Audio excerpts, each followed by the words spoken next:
Welcome friends. आज की educational video presentation का शीर्षक संबंधित है BA, BCom, ऑनर्स अंग्रेजी, BA, ऑनर्स राजनीति विज्ञान, साथ ही BA, ऑनर्स अर्थशास्त्र के जेनरिक इलेक्टिव सब्जेक्ट इतिहास, सेमेस्टर 1 से।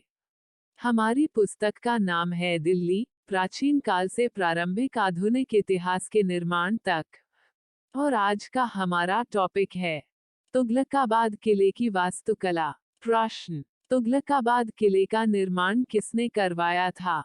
तुगलकाबाद किले की वास्तुकला का वर्णन कीजिए।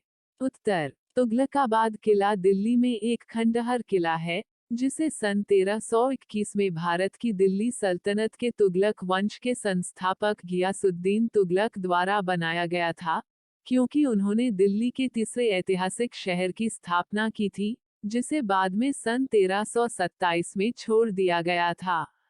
यह किला पास के तुगलकाबाद आवासीय वाणिज्यिक क्षेत्र के साथ साथ तुगलकाबाद इंस्टीट्यूशनल एरिया को भी अपना नाम देता है। गयासुद्दीन तुगलक ने कुतुब बदरपुर रोड भी बनवाया, जो नए शहर को ग्रैंड ट्रंक रोड से जोड़ता था। इस सड़क को अब मेहरौली बदरपुर रोड के नाम से जाना जाता है। भारतीयों के लिए किले में प्रवेश शुल्क 30 रुपये है।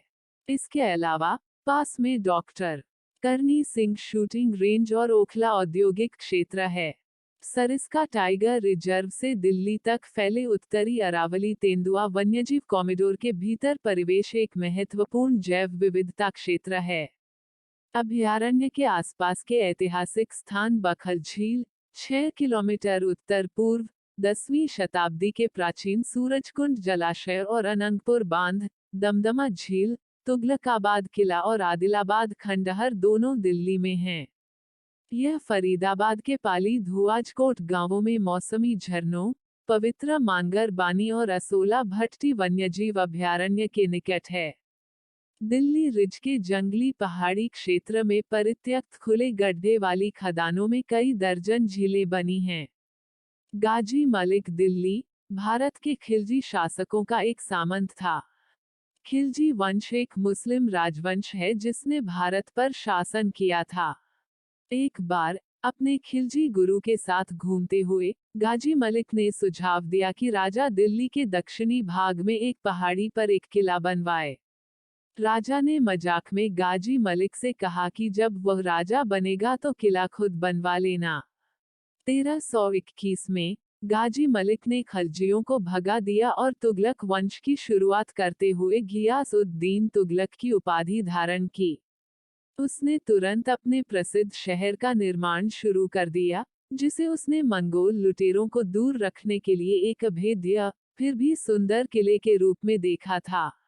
हालांकि नियति वैसी नहीं रही जैसी वह चाहता था। गियासुद्दीन को आमतौर पर एक उदार शासक के रूप में माना जाता है। हालांकि वह अपने सपनों के किले के प्रति इतना दीवाना था कि उसने एक फरमान जारी कर दिया कि दिल्ली के सभी मजदूरों को किले पर काम करना होगा। इस कारण 13वीं सदी के एक सूफी संत निजामुद्दीन औलिया की बावली कुएं का काम बंद हो जाने से वह आगबबूला हो गए। सूफी संत और शाही सम्राट के बीच टकराव भारत में एक किंवदंती बन गया। संत ने एक श्राप दिया, हुनुच दिल्ली दूरस्त, यानी दिल्ली अभी बहुत दूर है। श्राप जो आज तक पूरे इतिहास में गूंजता है। सम्राट इस समय बंगाल में एक अभियान में तल्लीन थे। वह सफल रहा और दिल्ली के रास्ते में था। हालांकि उनके पुत्र मोहम्मद बिन तुगलक ने उनसे उत्तर प्रदेश के कारा में मुलाकात की। कथित तौर पर राजकुमार के आदेश पर सम्राट पर एक शामियाना तंबू गिरवाकर मार डाला गया था। गियासुद्दीन तुगलक का मकबरा किलेबंदी की दक्षिणी चौकी से एक सेतु द्वारा जुड़ा हुआ है। 27 मेहराबों द्वारा समर्थित 180 मीटर लंबा यह ऊंचा सेतुमार्ग एक पूर्व कृत्रिम झील की ओर जाता है। हालांकि 20वीं शताब्दी में कुछ समय में मेहरौली बदरपुर सड़क द्वारा सेतु का एक हिस्सा छेद दिया गया था। एक पुराने पीपल के पेड़ से गुजरने के बाद गियासुद्दीन तुगलक के मकबरे के परिसर में लाल बलुआ पत्थर से बने एक ऊंचे प्रवेश द्वार से सीढ़ियों की उड़ान के साथ प्रवेश किया जाता है। वास्तविक मकबरा एक एकल गुंबददार चौकोर मकबरे से बना है जो लगभग 8 मीटर की ढलान वाली दीवारों के साथ मुंडेर से बना है।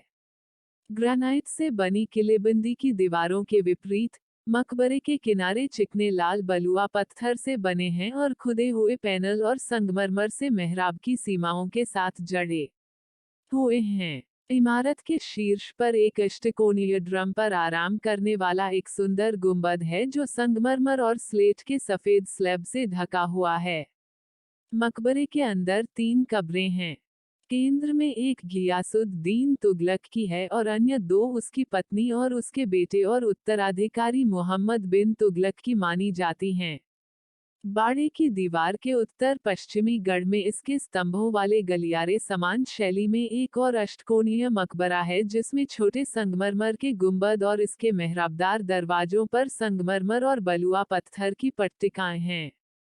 इसके दक्षिणी प्रवेश द्वार पर एक शिलालेख के अनुसार इस मकबरे में जफर खान के अवशेष हैं। उनकी कब्र चौकी के निर्माण से पहले साइट पर थी और गियाथ अल-दीन द्वारा जानबूझकर मकबरे के डिजाइन में एकीकृत किया गया था। तुगलकाबाद में अभी भी उल्लेखनीय, बड़े पैमाने पर पत्थर के किलेबंदी हैं जो शहर की अनियमित जमीनी योजना को घेरे हुए हैं। ढलान वाली मलबे से भरी शहर की दीवारें, तुगलक वंश के स्मारकों की एक विशिष्ट विशेषता, 10 से 15 मीटर ऊंची हैं, जो युद्धस्थ पैरापेट्स द्वारा सबसे ऊपर हैं और 2 मंजिला ऊंचाई तक के गोलाकार गढ़ों द्वारा मजबूत हैं। माना जाता है कि शहर में कभी 52 द्वार थे, जिनमें से केवल 13 ही आज बचे हैं। गढ़वाले शहर में 7 वर्षा जल टैंक थे। किला 2.4 किलोमीटर के आधार और लगभग 6.4 किलोमीटर के पूरे सर्किट के आकार में एक आधा शतभुज है। तुगलकाबाद को 3 भागों में बांटा गया है। एक पहले भाग में इसके फाटकों के बीच एक आयताकार ग्रिड के साथ बने घरों के साथ व्यापक शहरी क्षेत्र है। दूसरे भाग में अपने उच्चतम बिंदु पर एक टॉवर वाला गढ़ जिसे विजयी मंडल के रूप में जाना जाता है और कई हॉल और एक लंबे भूमिगत मार्ग के अवशेष है। तीसरे भाग में निकटवर्ती महल क्षेत्र जिसमें शाही निवास हैं। मीनार के नीचे एक लंबा भूमिगत मार्ग अभी भी बना हुआ है। घनी कंटीली वनस्पतियों के कारण आज अधिकांश शहर दुर्गम है। शहर के क्षेत्र के लगातार बढ़ते हिस्से पर आधुनिक बसावट का कब्जा है, खासकर इसकी झीलों के आसपास। तुगलकाबाद के दक्षिण में गियाथ अल-दीन तुगलक के मकबरे की किलेबंद चौकी के भीतर एक विशाल कृत्रिम जलाशय था। यह अच्छी तरह से संरक्षित मकबरा एक ऊंचे सेतुमार्ग द्वारा किले से जुड़ा हुआ है जो आज भी खड़ा है। दक्षिण पूर्व में दिखाई देने वाले आदिलाबाद के किले के अवशेष हैं, जो सालों बाद गियासुद्दीन तुगलक के उत्तराधिकारी मुहम्मद तुगलक सन 1325 से सन 1351 द्वारा बनाए गए थे, जो तुगलकाबाद किले के साथ निर्माण की मुख्य विशेषताओं को साझा करते हैं। तो कुल मिलाकर इस प्रस्तुति में हमने तुगलकाबाद किले की वास्तुकला से संबंधित जानकारियां प्राप्त की। प्रस्तुति समापन। आपका धन्यवाद। Disclaimer: This notes has been made after a lot of research, yet the accuracy of the answers may vary.